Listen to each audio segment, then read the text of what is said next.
Como que uma pessoa, Lamartine, na sua opinião, ela sabe ou ela sente de fato que ela tá numa guerra espiritual? Que bacana que você está mencionando o mundo espiritual, porque para a grande maioria das pessoas isso não existe.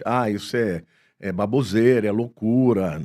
Hoje nós estamos vivendo num tempo em até as pessoas que são mais voltadas para atividades deste mundo mesmo, como ganhar dinheiro, né, como pagar as contas, na política, as pessoas estão percebendo que existe algo por trás. Agora, existem alguns sinais de que você pode estar com guerra espiritual. Por exemplo, quando você começa a perceber que você está com pensamentos intrusivos, pensamentos repetitivos que começam a te botar para baixo, que começam a te gerar medo, temor, ansiedade, isso pode ser um sinal de batalha espiritual. Aí alguém vai dizer, mas isso não pode ser químico, não pode ser um distúrbio químico? Pode. Mas e por trás do distúrbio químico? Tem a questão espiritual. Outro sinal que é muito comum, pessoas começam a ver coisas quebrando, porque se você pensar nas motivações, nos sentimentos que são voláteis, você pode até dizer, não, mas isso é meramente psíquico ou químico. Mas e quando você começa a ver as coisas quebrando, pessoas começam a enfrentar, por exemplo, batidas de carro, são roubadas, começam a ter uma série de coisas ruins contra você. Ou então, por exemplo, quando você não consegue dormir, hipótese alguma, estava indo tudo bem e de repente você começa a ter aflição, acorda com pesadelos. O que pode estar por detrás? Na minha experiência ao longo de tantos anos, eu já descobri que isso é uma grande evidência de que você está passando por uma luta espiritual. Agora, Sim. por que você passa por uma luta espiritual?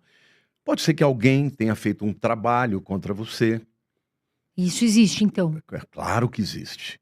A Bíblia diz assim, olha, dura a ira e cruel é o furor, mas quem pode contra a inveja? A inveja, por exemplo, é uma coisa que libera os demônios. Sim. Quando uma pessoa inveja demais a outra pessoa, ela sente. Alguém vai dizer, energia. Tudo bem, chama do que você quiser. Mas existem demônios que estão por detrás, porque na verdade eles precisam de uma legalidade, eles precisam de um combustível para que eles possam atuar. E o ódio, a inveja pode liberar isso. Outra coisa, às vezes você está envolvido numa tarefa que você está fazendo muito bem para alguém ou para a sua comunidade. Obviamente, os espíritos do mal, eles não querem que você faça Né? aquilo que é bom. Então eles colocam entraves, colocam oposição. E a guerra espiritual, para as pessoas que são um pouco mais sensíveis, é perceptível. Elas sentem pressão, às vezes física, às vezes uma tristeza que não tem explicação, porque quando você passa por perdas, passa por situações realmente que podem justificar uma tristeza, tá tudo bem. Mas e quando tá tudo bem normal, e né? você, de repente, começa a sentir aquilo? Então, isso é uma evidência de batalha espiritual. Então, a gente que estuda sobre isso, a gente já consegue discernir. A maioria das pessoas não sabe discernir. Acha que é simplesmente uma tristeza, um abatimento, porque está cansada, e não entendem que por trás do mundo físico, daquilo que a gente enxerga, existe uma realidade espiritual. Sabe que, olha, é a primeira vez, nós estamos ao vivo aqui, é a primeira vez que eu vou contar o meu testemunho. Eu nunca falei isso na internet, não me senti preparada. Hoje eu falo com tranquilidade, porque há 3 anos atrás, eu tive uma depressão profunda e eu tinha amigos que iam numa célula e eu falava assim, e toda vez que eles me chamavam, eu não ia. E eu vivia chorando e eu vivia mal, né? E eu fui morar na casa de um amigo meu, porque eu tava tão triste que eu não conseguia ficar sozinha. E esse meu amigo falou, não, vem morar aqui, pra você não ficar sozinha, não ter essa depressão profunda. E aí, de fato, melhorou a minha vida morando, tava com companhia, né? Sempre a gente conversando. E aí, eu tinha 2 amigos, o Pedro e o Douglas, que eles sempre falavam, Carol, vamos com a gente pra célula, é importante, né? Vamos orar. E eu falava, não, gente, hoje não dá, eu tenho tal compromisso, hoje não dá. E sempre tinha um porém. Só que um belo dia eu tava muito gripada, Lamartine, muito gripada. E aí o meu amigo que eu morava falou assim, não, mas hoje você vai com eles na igreja, né? E aí eu fui tomar banho. E se você conta isso pra uma pessoa normal, assim, que de repente não tem essa crença religiosa de, né, de acreditar num poder absoluto, ela acha que sempre tá mentindo. Mas como a gente convive com essas pessoas, a gente sabe que não é. E aí eu fui tomar banho. No que eu fui tomar banho, eu tava chorando muito. E eu escutei uma voz assim, na minha opinião, uma voz que veio de cima, falando: Carol, vamos pra igreja.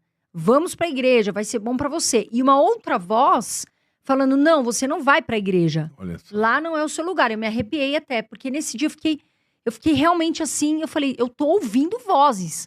Não é que eu tô imaginando, eu estou ouvindo pessoas, né, no caso, Deus, né, e o inimigo, falando comigo. Eu saí daquele banho e eu falei, eu vou para a célula. Eu vou, custe o que custar. E tava um frio e eu gripada.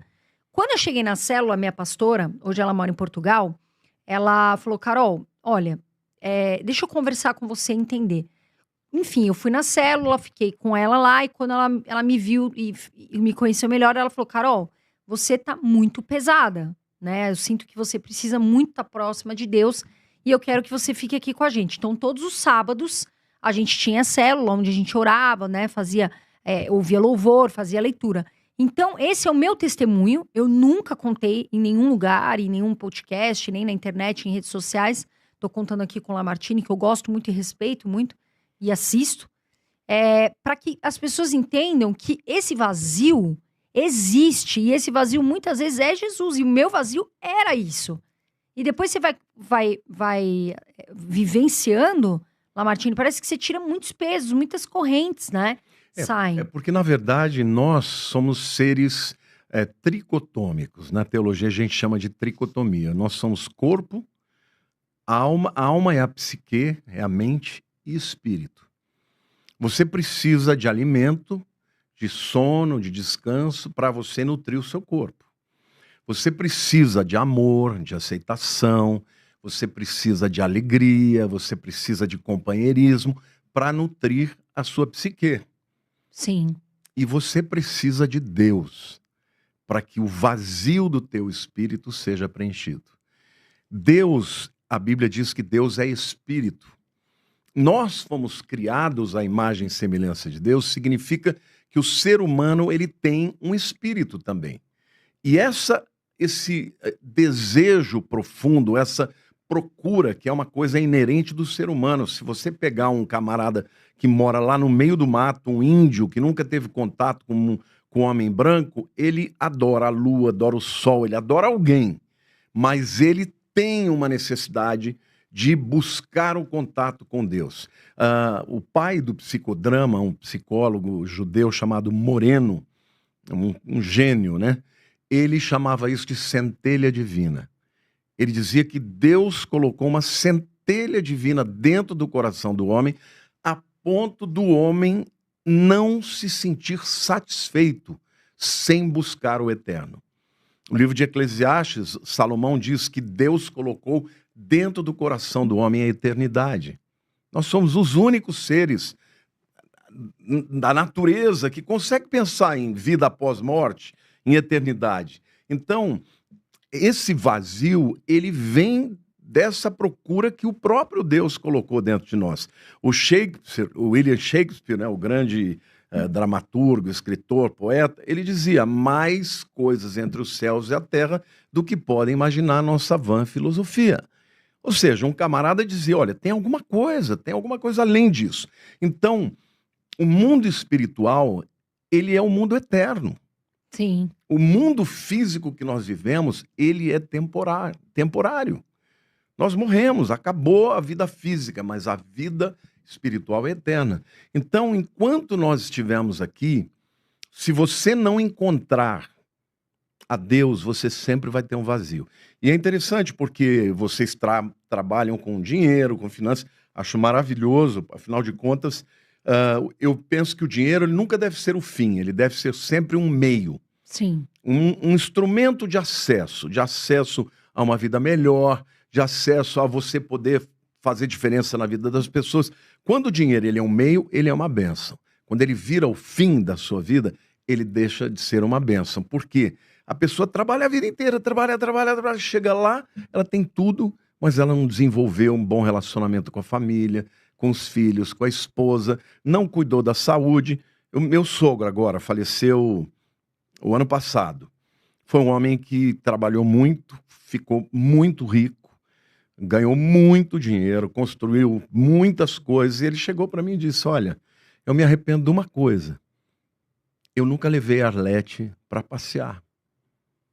No Quer final dizer, da tinha vida, todo o né? dinheiro do mundo, mas trabalhou tanto que ele deixou de viver e deixou de proporcionar à mulher o que o dinheiro pode pagar. Sim. Entendeu? Então, quando o dinheiro é o meio, ele é maravilhoso. Outra coisa, existem pessoas que não tentam preencher o vazio com dinheiro, mas talvez com profissão, talvez até com prazer, adrenalina. Sabe essa busca que a pessoa tem o tempo inteiro para alguma coisa, para buscar uma satisfação?